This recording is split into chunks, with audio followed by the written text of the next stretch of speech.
बहुत अच्छे। बच्चा कुल मिला के ठीक ठाक कवि सम्मेलन की गति पे है।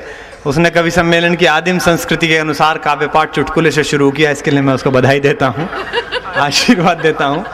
बहुत पारंगत है अपने काम में, इसका भविष्य उज्ज्वल है, घर वालों का अंधकारपूर्ण।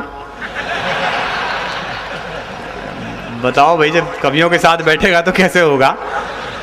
लेकिन फिर भी ठीक है, इस देश की यही मस्ती है और यही आनंद है। ये बच्चा बस हो सकता है ये किसी विशेष प्रयोजन से कवि सम्मेलन के लिए तैयार किया हो घर वालों ने, क्योंकि जब ये वीरता की ऐसी बातें करता होगा तो उनका भी मन करता होगा 11-12 बजे निकल ले तो ठीक है।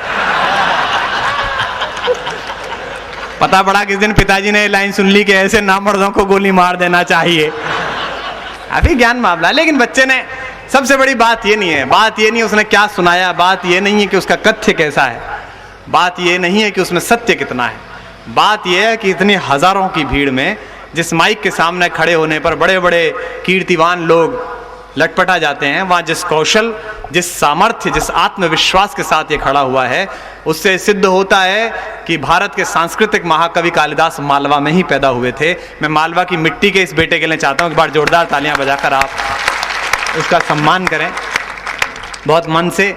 ये सबसे कम उम्र का कवि, इसने कविताएं सुनाई आपको। मैं चाहता हूँ एक और कम उम्र का कवि इस मंच पर है, मैं उसकी बची हुई उम्र की बात कर रहा हूँ। भाई राम गोपाल दादा सरपट, ये धार से आए हैं, धार से। मध्य प्रदेश में एक नगर है धार, जहाँ के दो लोग बड़े प्रसिद्ध हुए, एक राजा भोज और एक गंगू तेली। राजा भोज नहीं रहे, दादा आए हैं। एक बार जोरदार तालियां बजाकर दादा को आमंत्रित कीजिए, दादा सरपट। सुनील जी अग्रवाल का मेरे पास फोन आया और उन्होंने इस कवि सम्मेलन में आने की स्वीकृति चाही, तो मैंने स्पष्ट रूप से उनको इनकार कर दिया और ये कह कर के इनकार किया कि आज के इस मौजूदा परिवेश में मैंने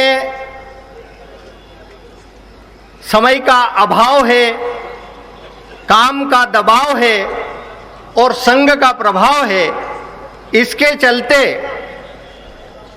मैंने आजकल कविता लिखना छोड़ दिया।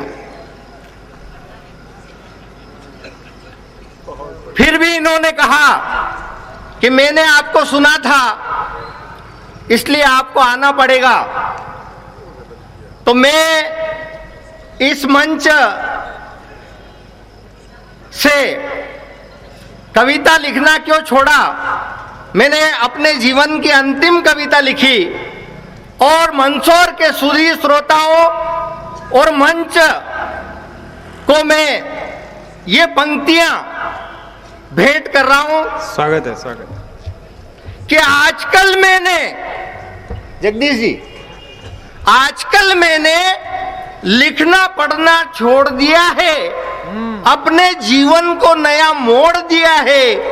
इस नए मुकाम पर मैं स्वस्थ हूं, मस्त हूं, सर्वाधिक व्यस्त हूं। समय का अभाव है, काम का दबाव है, संघ का प्रभाव है। रोज सवेरे जाता हूं, पंक्ति में लग जाता हूं, सोए से जग जाता हूं, माता के गीत गाता हूं। मुझे ध्यान है पंक्ति में खड़े रहना, वीर से अड़े रहना और नित्य एक ही काम करना कि व्यक्ति से पंक्ति का, वाह, व्यक्ति से पंक्ति का, पंक्ति से व्यक्ति का, व्यक्ति से शक्ति का और शक्ति से भक्ति का और भक्ति से जगति का निर्माण करना। बहुत अच्छे, वाह वाह वाह। आशीर्वाद चाहूंगा कि भक्ति से जगति का निर्माण ही मेरा, तुम्हारा और हम सबका धर्म होना चाहिए।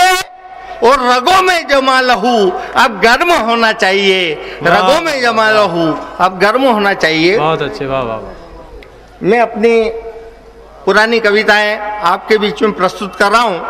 सरपट जी बहुत अच्छा। कि नेता की पत्नी को सपना आया। जी ठीक है। कि नेता की पत्नी को सपना आया, सुबह उठकर पतिदेव को सपना सुनाया कि रात को मुझे सपने में सांप ही सांप दिखे और उसके बीच में आप ही आप दिखे और उसके बीच में आप ही आप दिखे। जैसे ही दिखे आप, मैं चिल्ला उठी, बाप रे बाप, केचुओं के बीच में सांप। अच्छा है। तो पति ने पत्नी को मारा एक चांटा, ऊपर से डांटा कि पतिदेव अगर सांप सपने में नजर आएंगे तो नेता पंचमी के दिन हमें कौन दूध पिलाएंगे, नेता पंचमी के दिन हमें कौन दूध पिलाएंगे। बहुत अच्छे। वाह। हमने मूल रूप से व्यंग और व्यंग की धार देखिए कि हमने बरसात में एक छतरी देखी होगी, घोड़े पे उगती है, जिसको बोलते हैं हम कुकुर मुता। क्या बोलते हैं? कुकुर मुता। तो घूरे पर छतरी उगाना केवल कुत्तों का ही बूता है और उस छतरी को हम कहते हैं कि ये कुकुर मुता है। वाह। कि घूरे पर छतरी उगाना केवल कुत्तों का ही बूता है और उस छतरी को हम कहते हैं कि ये कुकुर मुता है। और समाज में गुंडे उगाना, देखिए व्यंग किस प्रकार से बनता है कि समाज में गुंडे उगाना केवल पुलिस का ही बूता है और उन गुंडों को हम कह सकते हैं कि ये पुलिस बूता है। धन्यवाद। बहुत अच्छा।